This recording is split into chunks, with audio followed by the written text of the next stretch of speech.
Hey guys, welcome to the Lunge and Lift podcast. Today we are discussing the top 4 missing movement mechanics. So this is something that we've compiled from working with a lot of people and trends we've seen from mainly gym-based athletes in the things that they commonly lack and therefore lead to plateaus or potentially injuries. So hopefully this will give you some insight into things that you should maybe consider, whether there's enough of them in your training or your client's training if you are a PT or coach. But before we get into it, don't forget to click the link in the bio or the description box below to get your 7-day free trial to Rob's Strength Formula program, which is your answer to the strength and muscle building equation. Also, a big thank you to our show sponsor, thetrainingstimulus.com. We have a free guide to the 3 vital principles of movement mechanics. So if you're a coach, PT, or healthcare professional looking to upgrade your knowledge in that space, please check out the website to download that now. Also, a big thank you to ZAAG Supplements, which is our favorite daily supplement. It's a liquid gel shot with 29 vitamins, nootropics, and adaptogens, and they've significantly improved our concentration and focus for work and training. So if you're interested in trying it, please use our discount code DISCLIFT20, DISCLIFT20, to get 20% off your 2-week trial pack. So Right. on ZAG, I'll tell you something. Yeah. While we're on the talking about ZAG, I have been out of it now for the past probably 10 to 14 days, Oof. and I genuinely felt a different headspace towards my work and everything. And I found a sachet the other day, and I was like, I've got some of the good stuff. And I found it, and like, and lo and behold, I had a good working stint. But I was amazed at how because I was then taking it every day, and I was sometimes having 2 a day and stuff like that. I was, where you take it a bit for granted. You're like, oh, I feel good, stuff like that, and then realizing that I've been out of it for quite a while, and I was like, why am I feeling quite like flat recently? I just haven't got something. I was like, hang on a minute. But some more is coming in stock. It should be in stock now. So if you want to get your trial pack, as Ash said, head over to ZAG Supplements, their website, and use the code DISCLIFT20 and get yourself Act some. fast because literally they sold so much they ran out last time. Yeah, So, well, that's why they were out of stock for a while. So they literally yeah, sold all their stock. So it's other cool. people obviously agree with us. Yeah. Yeah, but so going into today's stuff, I think it was really really fitting when you kind of put this episode out there to me, and like you say about I see this so much. I see a lot of these 4, like as you say, like missing movement mechanics or like missing movement patterns from a lot of clients that I've worked with over the years and had to include them because it's so easy to not do a lot of the things that we're going to go through today because they might not necessarily be conventional. And whereas most things, like when you go into a commercial gym or just a normal gym space and you see people train, it is pretty much all in like a sagittal plane and like all pretty much the same type of movements, maybe just upper or lower body. And when we're going through like all the bits today, you notice that even just throwing in like one of each, like throughout the training Mm, week, at least you're exposing yourself to positions. So let's start out with number 1. This is yeah. balance and stability. I think we take that hugely for granted because most of the time we're standing on 2 feet, right? So we don't actually think about the balance. Even though walking around is a unilateral movement, we're having to go from one side to the other. But we think we can just get away with it, and then suddenly someone says, "Can you balance on 1 foot?" You're like, "Uh-oh," and then No. it's like even if somehow you can, you don't know how you're doing it, so you can't actively balance on 1 foot. You're just kind of like literally just like hoping to stay on that 1 foot for a while because you're not actually working out how to do it. So Yeah. let's break it down. Yeah, exactly. So uh, this episode was inspired by basically I've been doing a big chunk of muscle imbalance assessments while I've been back in London, and doing so many back to back, the patterns become even more apparent because most people I'll run through a variety of standardized tests as like the foundation before branching off into the specificity of what they need. And it just struck me that generally, well, it just so happens that a lot of very good athletes have come through recently. And it's just staggering how good of an athlete they can be without the ability to stand on 1 foot and reach in any direction with much control. And it's exactly what you were just saying there, and that most of the standard movements in even what would be considered a very well balanced training program, ironically, doesn't involve much balance work. And it's actually one of the 10 key physical skills in CrossFit's manifesto, balance. But there's very little of balance stimulation work in most training programs. And one athlete came in, hope he doesn't mind me talking about him, I think he's a listener, Josh. He was telling me how he was back squatting 200 kilos for 5x5, but really, really struggled to stand on one foot when we were assessing him. And the reason I bring it up is something that's super important for people is, as Rob said, most of our life outside of the gym, we're in a unilateral position. So we're going from one foot to the other, especially when we're running, when there's only one foot on the ground at a time. So the ability for that foot to find balance, to center yourself, to get your center of mass over your center of balance, so basically your body weight on top of that foot and under control, is really, really important. And it is just astonishing how much we're lacking in that ability.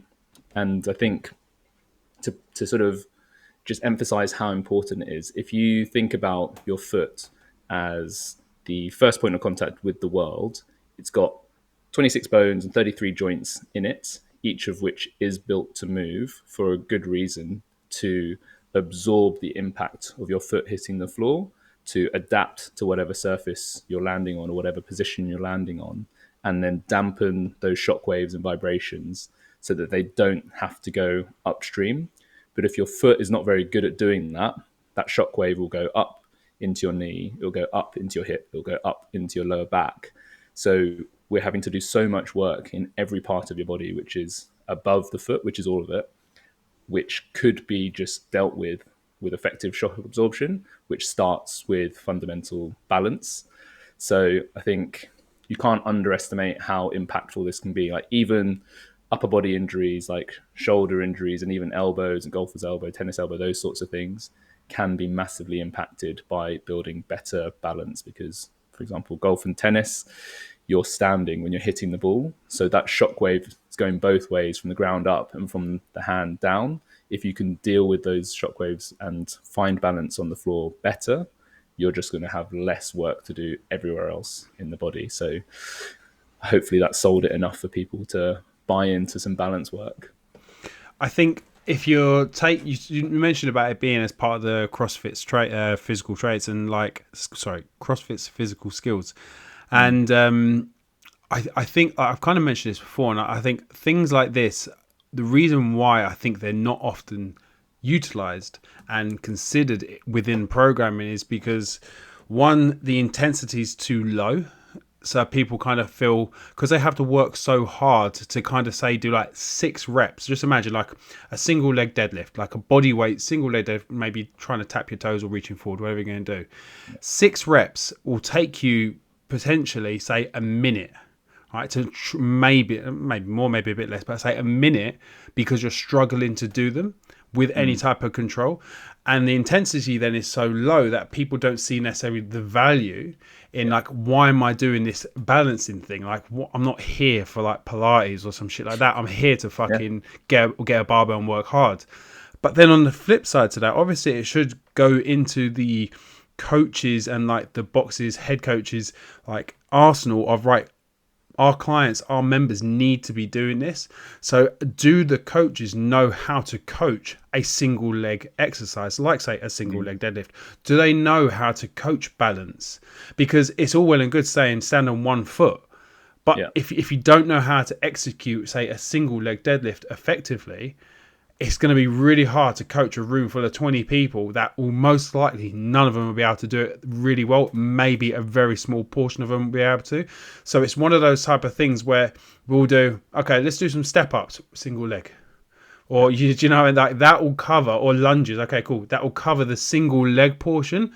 But it's like, it's not really balanced. Like, it's just not like that. I know there is a balance portion to it, but it's not really balancing on one foot and feeling the foot, exploring the floor, like taking your shoes off, feeling the big toe pushing down, feeling the feet flatten, feeling them like pronate, supinate, like going to all these positions. Like, it just doesn't happen, and it should, but it's like it. I think it's like things like what we're doing here, like talking about it and saying like it's missing. And then if a member of a gym is like saying, I'm not done anything like this, go to the head coach and say, can we get some balance involved? Can we get some, even if it's just in the warm up, like just have a play. That's enough of the rant. I was just having just as we was going through it. There's a lot of good in what you just said there, in that normal single leg work isn't really enough. And the reason it's not enough is because it's so slow, so controlled, and you're using so much of the rest of your body. It doesn't really challenge the proprioception in your feet. So balance is basically, the easy way to think about it is it's the ability to correct almost an unpredicted change in balance points. So you can correct in 360 degrees if you're overbalanced in any one direction. If you're doing a single leg deadlift, 90% of the time you're going in a predicted direction, and there's only small perturbations away from that you really need to correct, but you can use a lot of the rest of your body to do that, which isn't your foot. So with all these 4 missing movement mechanics, we're going to give you some simple assessments and then also fixes. So in terms of an assessment, at the training stimulus, we always think about the 6 directions. So the stimulus 6, which is forward, back, left, right, rotating left, and rotating right. So when we're assessing single leg balance or ankle stability, foot and ankle stability, we would stand on one foot and reach in all 6 of those directions to see which planes of motion we are more or less capable of controlling our balance, and ideally figuring out which of those needs the most work. But from a super simple application point of view, you can just do that as a warm-up to, one, assess, but also you're working on it at the same time. So if you are able to go in those 6 directions, you're getting a stimulus to improve your balance in almost every joint motion the foot and ankle are capable of. And that lays a great foundation for more advanced balance drills. So we can apply the same 6 directions to lunges. So you can do the stimulus 6 lunge matrix, forward, back, left, right, or like lateral lunge, crossover lunge, and rotating out and rotating across. These are all online if you want to look them up. But to emphasize the balance component, I would add a hover every time you return to the middle. So you do a forward lunge, come back to the start position, but keep the lunging leg off the ground. So that standing leg is forced to learn to stabilize you. And you do that in all 6 directions. It's a very strong balance stimulus. And if you wanted to go to the sort of towards the top end of balance challenge, you would be doing those 6 directions while hopping. So it's much faster, much more dynamic, much more force to absorb and control. But if you're able to hop in 6 different directions at a decent distance and absorb and control the landing, the chances are your balance is going to be in the top 10% of people, I would say. Yeah, I like, for me, I'd say most of my, before I go out for a run, most of my runs I'm doing the stimulus 6 ankle drills.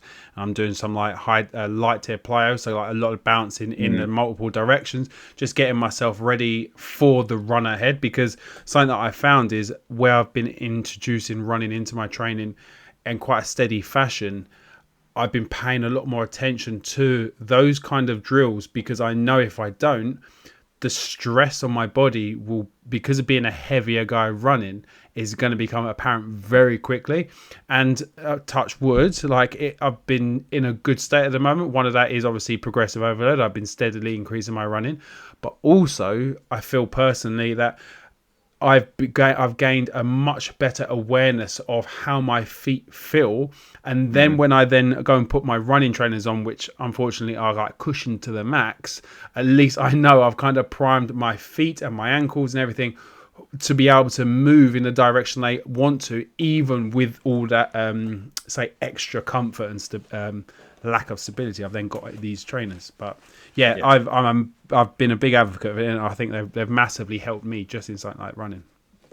Awesome, glad to hear it. Right, should we get into number 2? Yes. The second top missing movement mechanic is frontal plane movement in general. So we've talked about this before, but of the three planes of motion, frontal plane, which is going sideways, quite confusingly, is probably the direction that we move least in the gym, but it is absolutely crucial to all movements outside of the gym. So if you're relatively new to the show, you might not have heard me go on and on about triplanar movement, but essentially all movements are triplanar to some degree. We never move in just one plane of motion as a whole. You might get one joint moving in just one plane of motion, but the human body is always moving in all three planes at all times. And when we train with standard gym-based movements, we often lose the ability to control the frontal plane. So this can manifest either as being very stiff, going sideways, so people who have very tight adductors or no ability to side bend, or the opposite, where they're just completely loose with zero control. And I've seen both this week, in that one athlete had the biggest side bend, the most range of motion through a spine I think I've ever seen. And I've also seen spines that don't laterally flex at all, and adductors where the knees barely can get apart because they're so tight. And it's just through lack of stimulation. Like most movements are use it or lose it. And if you're not using it, your brain starts to shut down those ranges because they're not used. Actually being stiff can be beneficial. So, for example, if all you do is squat, your knees don't move that much from side to side. They'll move a little bit, but very little. And if they can shut down that range, it benefits the up and down because it's one less thing to worry about. But that bites us in the arse when we go to do other things like run or change direction, or even just different variations of squats, where it's now a system shock and the body freaks out and you get a lot of adductor issues, a lot of knee pain comes from things like this. So the question to ask yourself is, can you side bend effectively? And what you're looking for here is a nice, smooth, controlled range of motion where you create a C or a backwards C through your spine. So assess it from behind. And can you do a decent side lunge where you're not folding forwards with your chest on your knee? You're able to stay not bolt upright, but relatively upright with a decent side lunge with the knee locked out throughout, so we know the adductor is lengthening. And a lot of people will not be able to keep that knee locked out because the adductor doesn't like it. Yeah, that knee locked out part, I think for most people, that's, and it's, but also it's if even if it's something they might not be able to necessarily do instinctively, they also don't realize that it's not happening, and then you have to Yeah. tell them, and then you show them, and they're like, "Oh fuck, is my knee not doing that?" I was like, "No, no," and Yeah. because I often I'll then put them into the position. They're like, "Oh, there's more room." I'm like, "Yeah," and a lot of that does stem obviously from as you're stepping into the lunge, that slight bit of rotation to allow you kind of to drop into pushing into that outer hip and allowing that other trailing leg to kind of like essentially stay locked out. Because I found then obviously from raising yourself up onto a plate, helping Yeah. that range of motion can then obviously assist with that. But I feel a lot of lateral movement, it's amazing watching the body doing things to kind of work its way around it. Because for Exactly. instance, like, you know, like you just said there about the folding forward bit, or like Yeah. twisting the torso, so it's doing anything it can to try and hide from the adductors going. And it's, yeah, it's fascinating to see how poorly we move laterally. Yeah. It's a really good point. And it always, I find it super cool how creative and innovative the body can be at getting the job done. So the athlete interprets just step sideways, and even though they'll see and they'll kind of know what they should be doing, if they can't do that or their body's reluctant to do it, they can solve the problem in so many different ways. And one of the compensation strategies we talk about a lot on the mentorship is using other planes to get the job done. So when we're doing a side lunge, it's a predominantly frontal plane, side to side exercise. But that fold forwards is using the sagittal plane, where we're using the muscles on the back of the body rather than the inside or the outside. And the other one is the rotation of the pelvis, where we're using the transverse plane to escape loading the adductor again. So your subconscious is doing all of this for you all of the time to keep you where you're comfortable and strong, and to avoid anything that it doesn't feel that it's comfortable is the best word. It doesn't feel comfortable using. And having access and the option to use the frontal plane unlocks so much other stuff, which, yeah, we'll talk about in the next point. But even running, like in running, we need to have a gentle side bend towards the stance leg. So when one foot is on the floor, we need to be fully loaded on top of that foot. And we can only do that if we're able to side bend towards that foot. If not, we're actually very unstable and unable to load the biggest, strongest muscles of the body because we're not actually lengthening those tissues. So you might think of a side bend as quite an abstract movement, but you're side bending the whole time that you are walking and running, just to various amounts. Yeah, to be fair, it's like I know there's some people that like we both follow and stuff like that, and I love the fact that side bends are kind of bringing their way back into Yeah. training. And like I know Alec Blennis brought out doing his like side bend with a barbell, like I love that. And it's like for me, I think the reason side bends kind of went out is because of the making your waist thick and the bodybuilding side of things. And it's people like, oh, you don't want a big thick waist, so you can't be doing side bends. It has to be either rotation or crunching. Like, and that rotation is maybe that's just to tighten the waist. But it's amazing because it's what bodybuilding done is just stiffen everybody up and not taking anything away from bodybuilding per se. There's been some amazing things from it, but like to get the most from bodybuilding, we don't want all these other planes. And we want literally the muscle to be doing the one task that we're asking it to do, not necessarily doing these multi-joint exercises. A lot of the time it is just isolation. Let's get the quads working, let's get the biceps working, rather than a full body exercise like a squat or a walking lunge. I know obviously bodybuilders do these exercises, but it's amazing what has happened.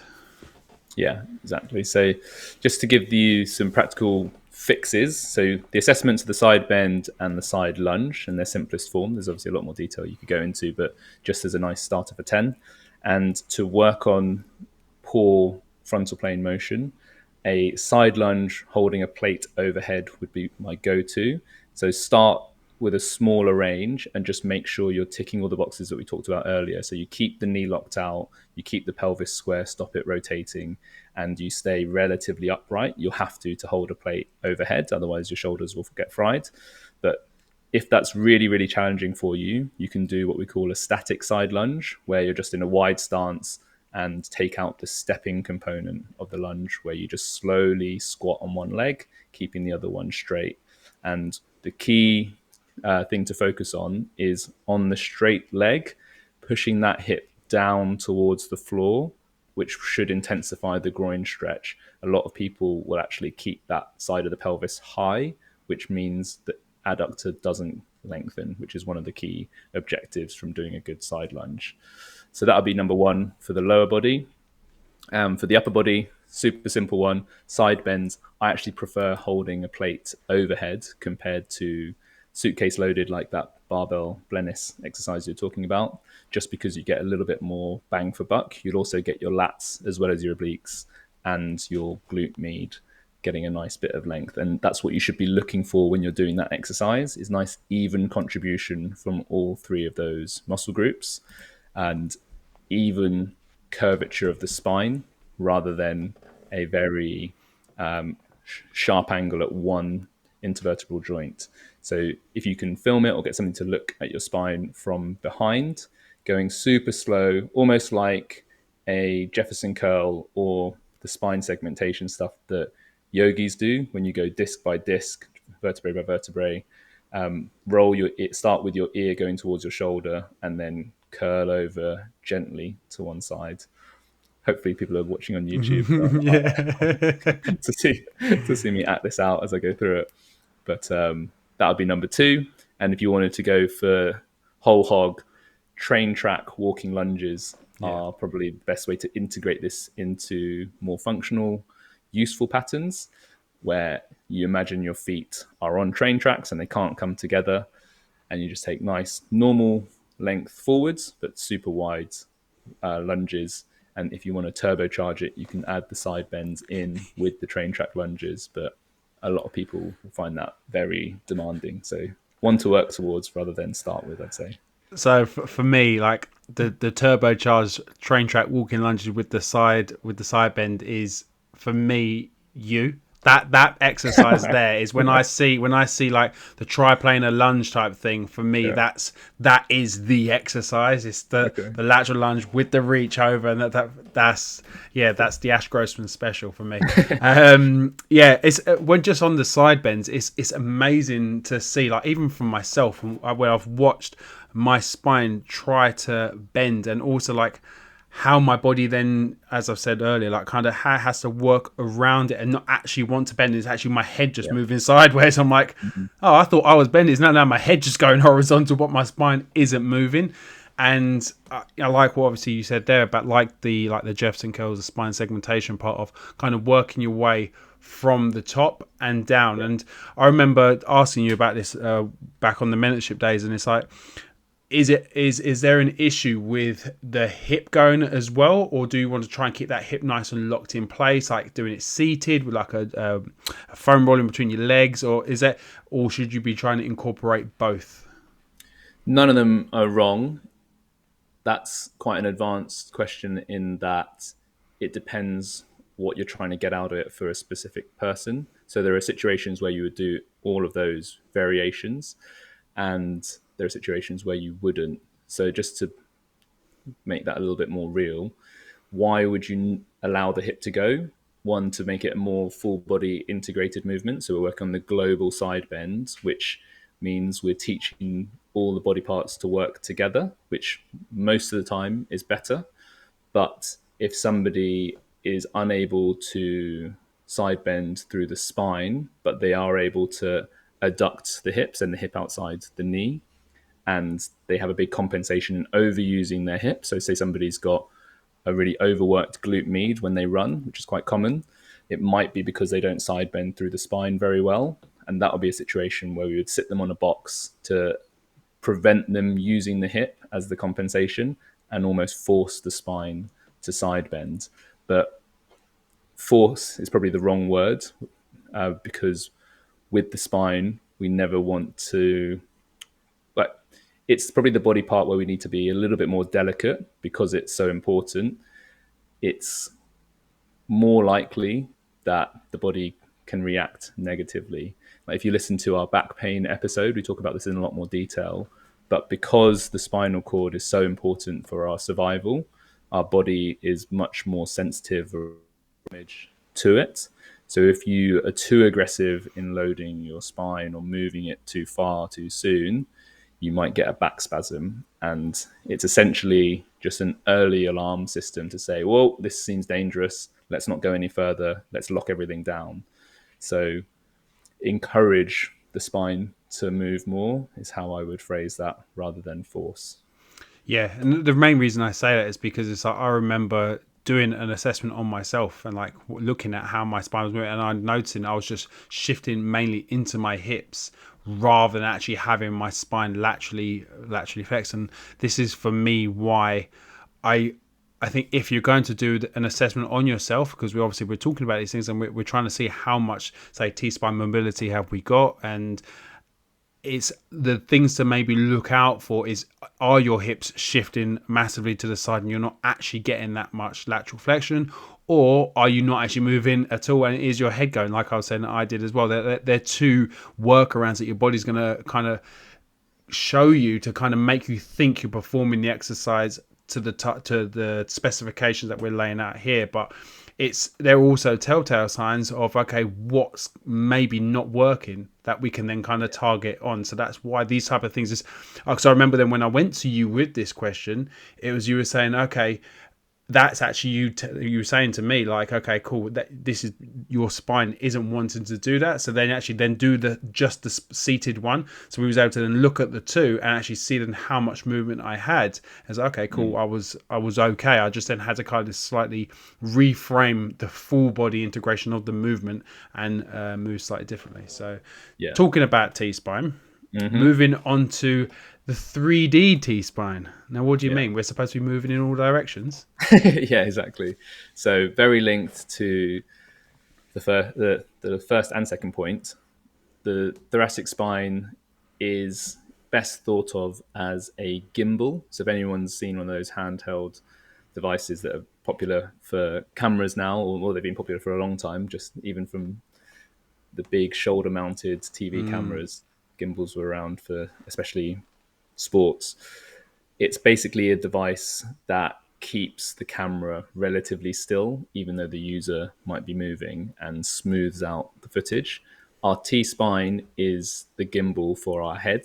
So it's always trying to keep our eyes level so we can accurately perceive our environment, our position in space without getting too rattled and disorientated through even just walking. Like if your spine did not do that, your vision would be flicking all over the place, and it would be very difficult to yeah, probably not throw up. Well, I think So just on that, I think a yeah, really good example of what you can imagine is if you're running, filming your running yes, with an iPhone, and you see it moving like that, and then because I've got like one of the latest GoPros, how sick the stabilization footage is on that. You're running and you cannot tell. And it's exactly. like, it's, as I say, it's the gimbal side of things, and it's just been able to stabilize it so much. And I think that's a really easy distinction between, like, imagine if you wasn't getting stabilized through your T spine, that what your vision would be like. Yeah, no, that's a brilliant example. It's absolutely perfect because yeah, that's exactly what would be happening. And if you yeah, if you mounted a GoPro to your sternum almost, and yeah, could not move your spine at all, it would be incredibly jolty footage. So what that means from a movement perspective is our spine rarely moves in one plane on its own. So in being a gimbal, it needs to be able to tilt forwards, tilt back, tilt left, tilt right, and also rotate left and rotate right to keep your eyes pointing forwards.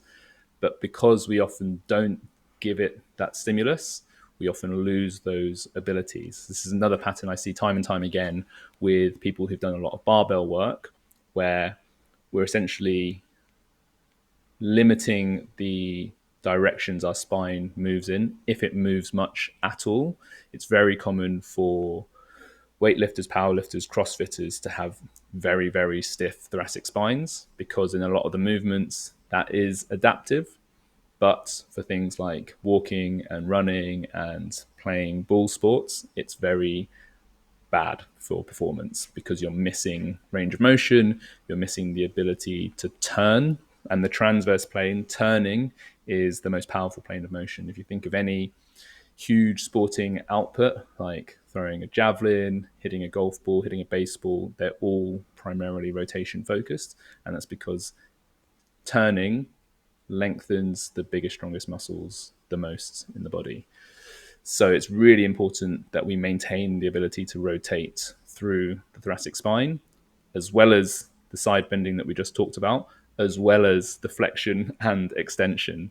And the reason we pulled this away from the frontal plane movements is because the three of them should be happening at the same time. So in the T spine, it's actually very rare in normal movement outside of the gym that we just use one plane of motion at a time. There's always a combination of sagittal, frontal, and transverse plane. So, for example, if we're walking, we're flexing, extending at the same time as we're side bending, at the same time as we're rotating to keep our eyes level to balance out the lower body rotations that are happening.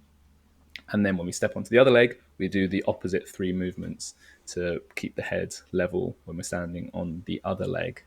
So even just from a walking and gait point of view, it's super important. But if you play any sport at all outside of the gym, it's going to hugely benefit you as well. Like kicking a football, throwing a ball, hitting a ball, like in striking or mixed martial arts sports, there's so much rotation involved. And if you are unable to get into those positions, it's going to lead to other joints having to do more. And the most common victim in this is shoulders. Like if your spine isn't moving in those three planes of motion, it's not going to allow your shoulders to operate from the T spine, which is you can almost think of it, the T spine and the shoulder girdle, as the foundation from which the shoulders operate. So if the T spine isn't moving, your scaps aren't going to move very well either. And your shoulder joint is probably going to have to deal with a lot more stress than it would like.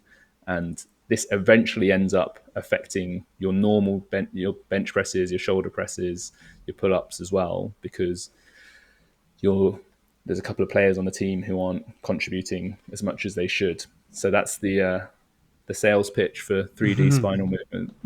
I think also like in day to day life, like so I do it a lot when I'm on the motorbike, looking over my shoulder.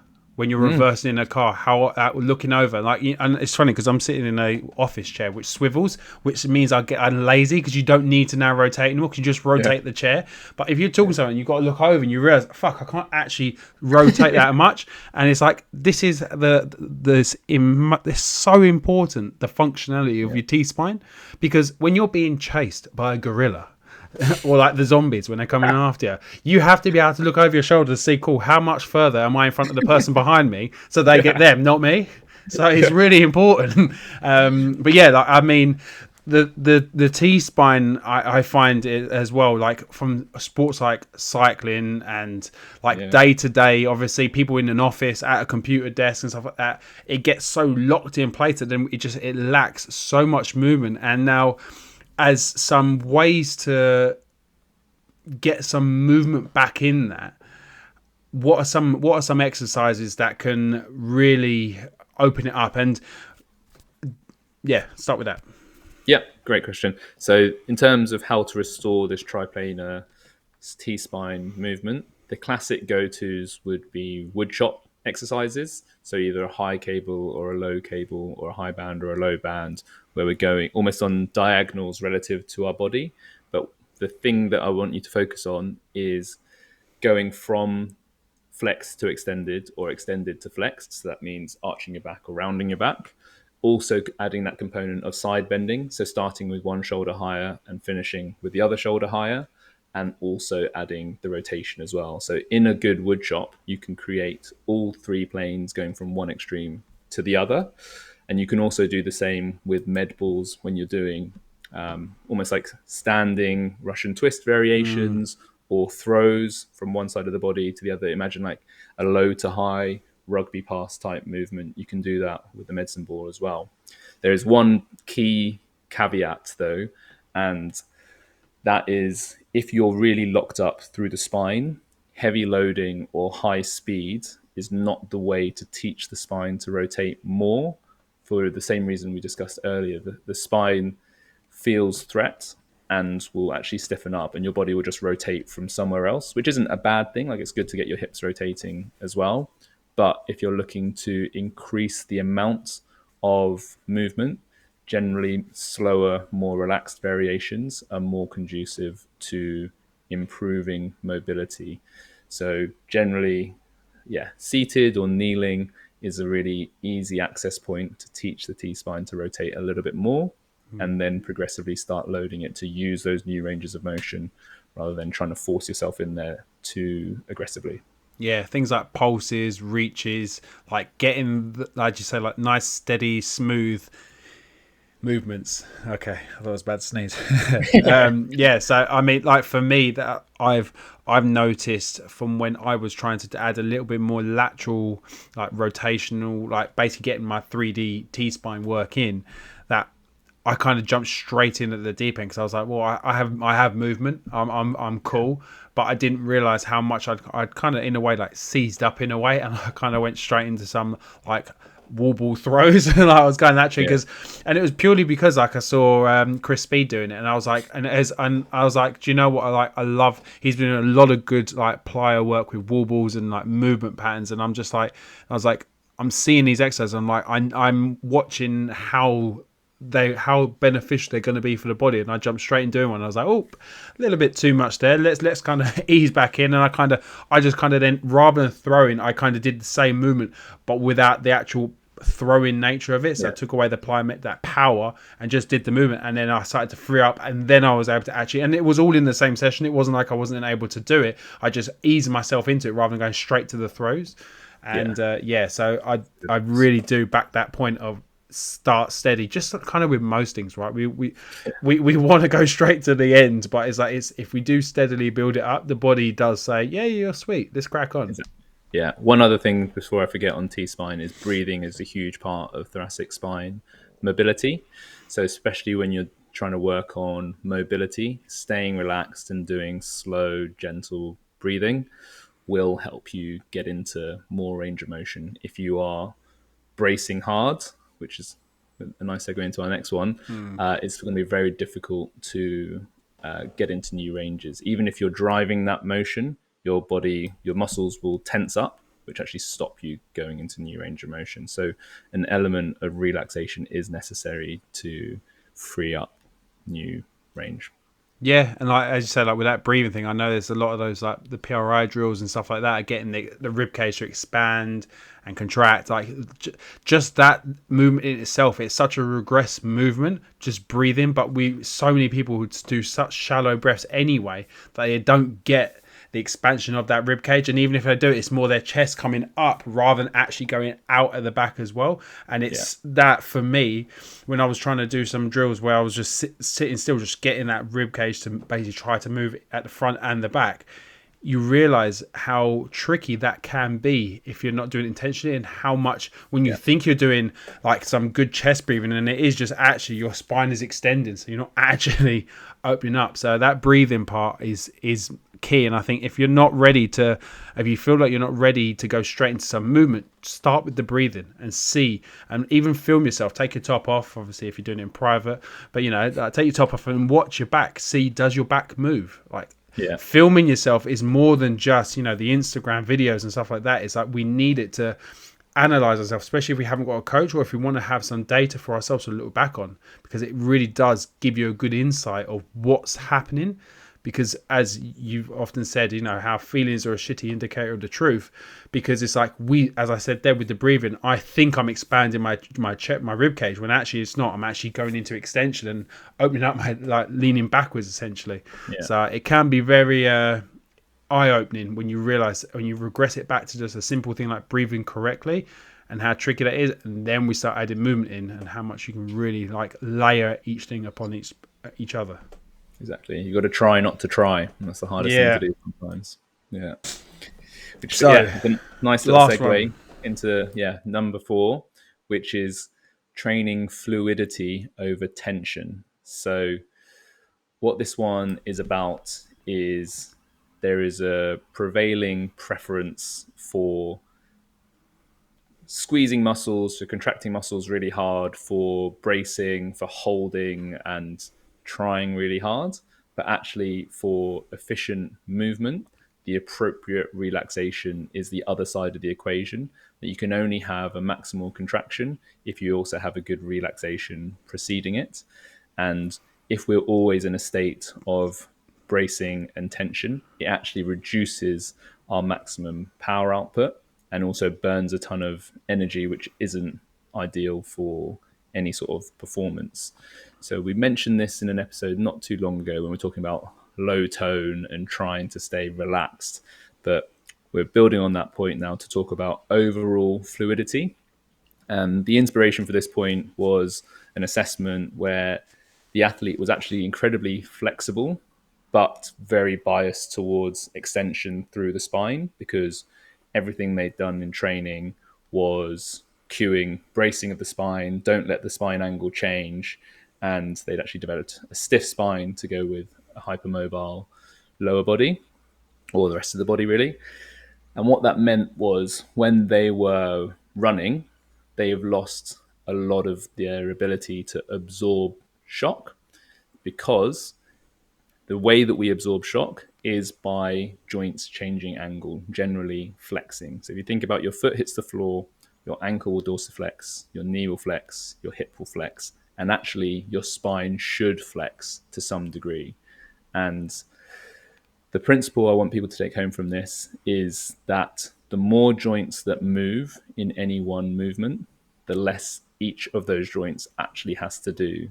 So this athlete was getting foot and knee pain from running, which is a clue that the foot and the knee are doing too much. So we can get the foot and the knee stronger, which will help.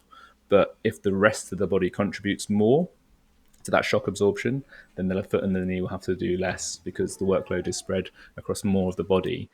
And this is particularly true when we're bracing the trunk, but it's true almost of all areas where people are like squeezing their glutes constantly. I've heard stories where people have been told to squeeze their glutes while they're running. And it's just, you might feel like you're in a better position, but that position is only the right position some of the time. Through the gait cycle, the pelvis moves a lot, and the muscles should contract and relax at various points in the gait cycle. So if we're always trying to contract those glutes, we're actually not allowing the ranges of motion that we want, and we're also limiting the contractile potential of that muscle as well, which means we'll be slower than we would be if we allowed the muscle to relax before contracting. So in any training where we're trying to perform better, we should build an awareness of when we should be trying and when we should be squeezing or using a muscle versus being relaxed. And from that low tone point we discussed earlier, we kind of want to be relaxed as much as we can and then only apply force when we really need to get the most bang for the buck out of the effort that we are expending on the task.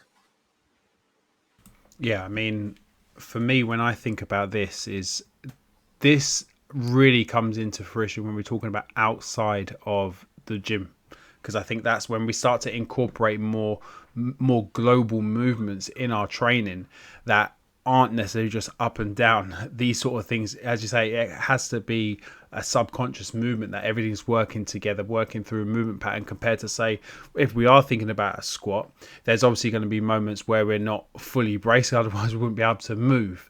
But Yeah. we're understanding what needs to stay braced, while the lower body, say, then goes into a form of relaxed state, so we can hit the bottom and then learn how to contract and fire ourselves out. So, but it's like, because when I think about things like, say, what you mentioned about running, it's amazing how there's a lot of stuff online, and like where I've tried to look into more how to improve like my running technique and stuff, because it's not an area of expertise for me, and it's like there's still a lot of like, must stay really upright, especially if you're in like the zone 2 type thing, trying to keep short shallow strides and stuff like that, which has kind of helped me, especially like for like the zone 2 stuff, keeping longer slow runs. But it just never felt natural to me to keep my upper body so still. And then as soon as I actually started to allow it, as you said, like to flex and extend, and like when we're talking about flexion extension, it's not going to be like you're leaning over to touch your toes, but there's going to be, your shoulders are going to drop forward, you are going to feel the back, there's going to be movement. And that's it. We're not thinking about, is my spine doing this? Is my spine doing that? It says, does it just feel free? And Yeah. as you said there, that fluidity is just it just feels natural. And Yeah. that's, I think fluidity is, it's really hard to measure unless you're Yeah. obviously breaking it down into all these bits. But this is where I think having a understanding of what your body is doing in space and time, saying, right, does this feel like, checking in with yourself, like sticking with the running thing, when I'm not listening to music and I'm going for a run, I'm paying attention to my breathing. I'm thinking about, when am I breathing compared to the striking. I'm thinking about, how does my body feel in this position, because there's not much else to do. So then when you're actually running along and you're thinking about, you're like, oh fuck, look, I found a rhythm. This is Yeah. my rhythm, like the breathing. And it's really important, because it's like little things like the breathing as you're landing, and like how many breaths you're taking, like these sort of things. Your body wants rhythm. It wants predictable movement patterns, hence that fluidity part, because if it's predictable, your body knows exactly what it has to do. In something like running and, say, cycling, where it's over and over and over and over again the same thing, your body, to make it as easy as possible for you, it wants to do the same thing over and over without having to then go, oh fuck, I need to go into this muscle here because I can't get to there. Oh, this one can't take all that stress. So it's a fascinating thing, like the idea of like fluidity. But I think it does take ownership to be able to gain that fluidity of understanding what your body's doing. Yeah. So, yeah, I really like the way you talked about that. The key thing that I think helps understand this is that most efficient movement is subconscious. So you're not overly thinking about the minutiae of technique. In running, you just put one foot in front of the other, and the body, the subconscious, figures out the rest. Obviously, there are points in time where you want to work on technique, so you might have a certain focus. But even then, the goal is to make that technique subconscious. So things like A skips, B skips, those sorts of running drills are trying to teach your body one aspect of run mechanics so that they become natural and you're not thinking about it. Because the reason subconscious movement is so much more important is that our subconscious can process way more information way faster than our conscious brain. And most movement is so complex that to try and consciously control all the muscles and all the joints in our body is a fool's errand. It's never going to happen to coordinate every single part of your body in perfect unison. But the subconscious can do that with enough practice. It can become far more proficient. And this explains things like the yips in sport, where people stiffen up and they overthink their technique and they start making really basic errors, or they can't release a ball because they're trying to own every single part of the movement. But if you think about even just walking, there's so many things going on at the same time, which are relatively slow compared to the speed of most sports. And we can't even control that. I remember doing this as a kid when I would just think about how Yeah. you walk, Yeah. and it Yeah. becomes so disjointed, doesn't it? You're Yeah. literally Yeah. like clunking all over the place like a robot, Yeah. because when you try to control it, you can't coordinate nearly as well as your subconscious. So we should apply the same thinking to any performance-based movement. Bodybuilding is different, but if we're looking to move better for output, then fluidity is always better. And we see this in, like, another classic example is butterfly pull-ups. The people who are the best at butterfly pull-ups are relaxed for the most part of the kip, whereas a beginner, compare that to a beginner doing regular kipping pull-ups, they're in tension the whole time and they can do much less volume and burn out sooner and slower as well. I think just funny you mentioned about the as a kid like trying to work out how you walk and stuff, because I remember doing that. But like also you can see that in the world of like robotics, how they still haven't. I'm pretty sure they still haven't got it to nail the human gait cycle, because they haven't got the way the body moves. So that's why you can always tell a robot moving compared to a human, because they haven't quite got the complexities of it, because it is such, as I say, it's such a subconscious movement of how everything is working together at once and doing its job, that you can't break it down. And when you try to break it down, it just doesn't look natural. It's fascinating, and it's fascinating to see that such a relatively simple task, essentially, because it's what babies obviously learn. So that yet they haven't. I'm saying they haven't. I'm pretty sure they haven't. Like, they haven't got a robot to walk like a human yet. I know they've got it to learn falling over and try to not to make the same mistake again. So this is why I'm kind of saying I'm not too sure, but I'm pretty sure it's not like a given that a robot can walk like a human yet, because of the complexities of it. So it's fascinating. So taking all this fascinating fluidity into account, what are we going to do to make sure that we can make our body move and be flowy like a river? Exactly. This comes back to trying not to try. So when we're warming up, trying to just stay as relaxed as possible to let your body figure out the skill. And one great example of this, which Chris Speed, who you mentioned earlier, is very good at, is just building rhythm and flow into starting with gentle plyometric movements. Matt McInnes-Watson also talked about this nicely when he was on the podcast. And it's essentially just trying to find that natural spring through relaxation rather than tension. So I actually got this client to do this as part of their mechanics work. It's just gentle pogos, just jumping up and down and trying to let every joint in the body, contribute to the movement. So I was teaching them to let their spine just subtly flex and extend as they're bouncing along, and teaching the body to work as one coordinated unit rather than thinking pogos are just an ankle and calf exercise. Really, every joint in the body will be changing angle to some small degree, even in a really gentle pogo. And that is more efficient movement. If you look at anyone who's good at jumping, you'll see a large degree of flexion and then extension through most joints in the body. So we're going to start small to build that relaxation, that rhythm, that fluidity. And then we try to bring that up the intensity scale to then bigger jumps, hops, skips, those sorts of things.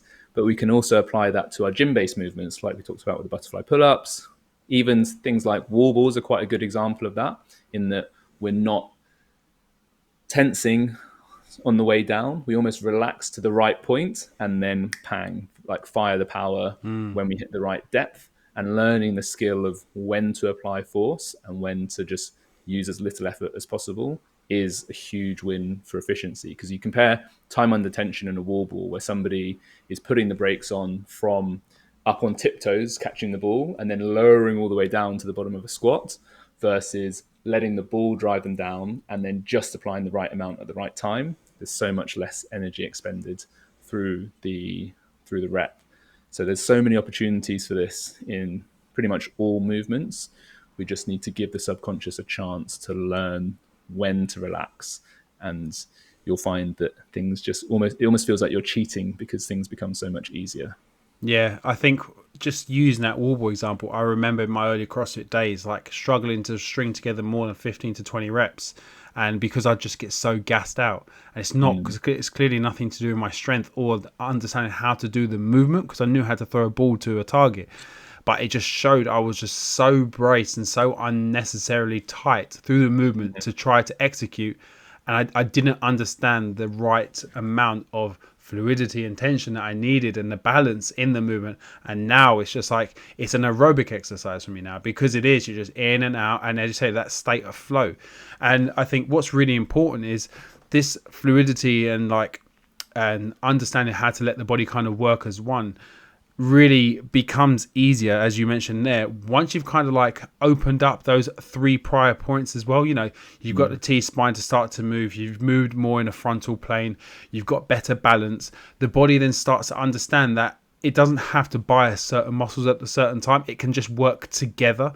And you often use the analogy of like the football team, and how and for me, that's like, you don't want obviously the striker trying to save a shot on target in the goal, do you? So you want everyone doing their job. And it's like, if everyone's doing their job, the fluidity will just come. And but the way you can kind of coerce your body into it, rather than only focusing on, so say, some T-spine drills or some frontal plane movements and stuff, is doing some of these plyo movements. These like bouncing around, like you said, they're the light tier pogos, like bouncing, feet, and just seeing.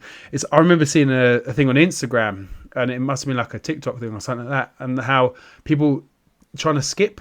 Like, do you remember how to skip? And it's like, you're sitting people that obviously they haven't skipped since they were a kid, had no idea how to do it, and you're just like, fuck, it's like, it's amazing how like that thing of, if you don't, you lose it. If you don't use it, you lose it.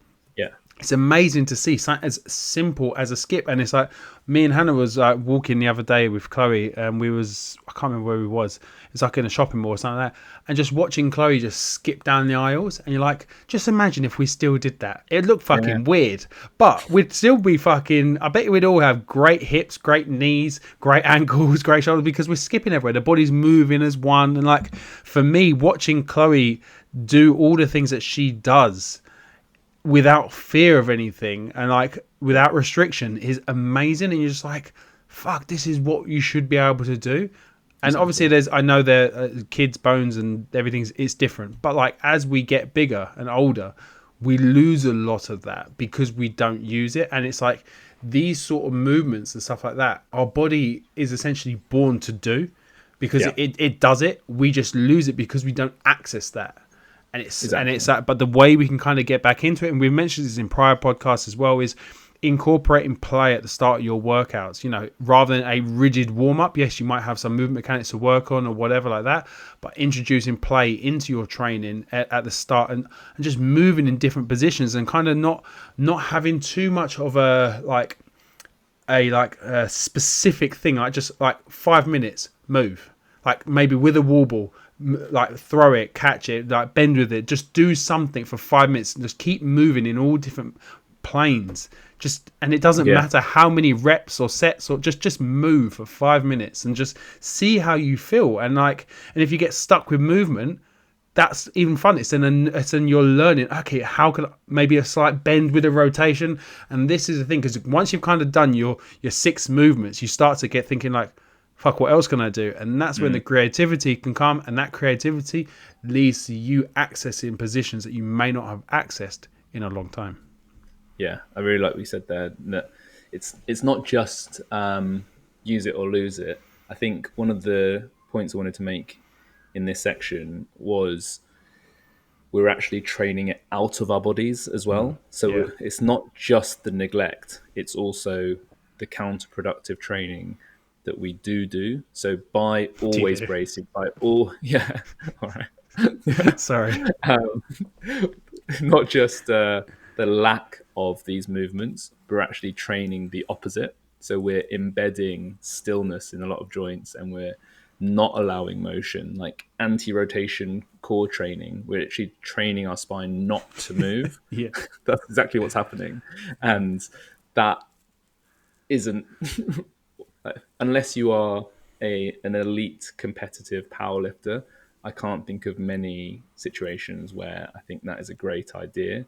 For the vast majority of people, having stability through movement always trumps stability without movement, for that reason of using the body as a team, so we can distribute work across joints, across more muscles, which means there's more people, more team players, more muscles helping get the job done.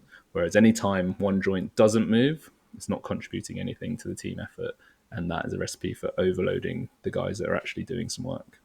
Yeah, I like that, and I think powerlifter. I think in general, I do think, and that doesn't have to be an elite, because I think, like, obviously, because I wasn't elite, and I know, like, working on that rigidity did massively help, even though I then obviously allowed some flexion and stuff into my position, but I know there wasn't too much. Well, there was.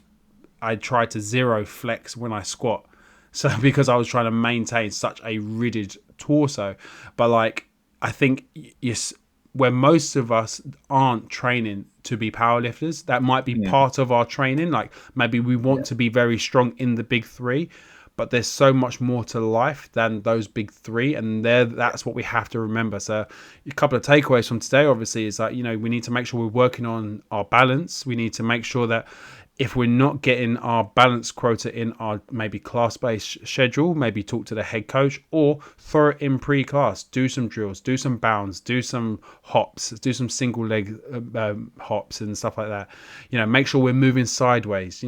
As I think we've discussed here, we've spoken a lot about being able to shift our body either laterally from the hips, from our spine, wherever we're moving. We want to try to be getting the body moving from side to side, making sure our spine is moving in all three dimensions and not just all at one time, but you're moving it all together.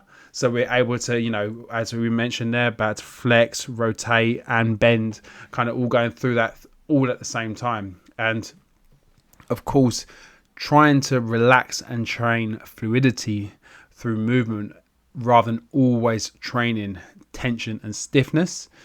There is a time and a place for that, and when you are trying to obviously create maximal force through an object, stiffness is going to massively help, but a lot of the time you need to be able to put yourself into the right position to create the stiffness necessary to create that force. And if you can't get yourself into the correct position, you're probably going to be in a compromised position, and that stiffness probably isn't utilized to its best ability.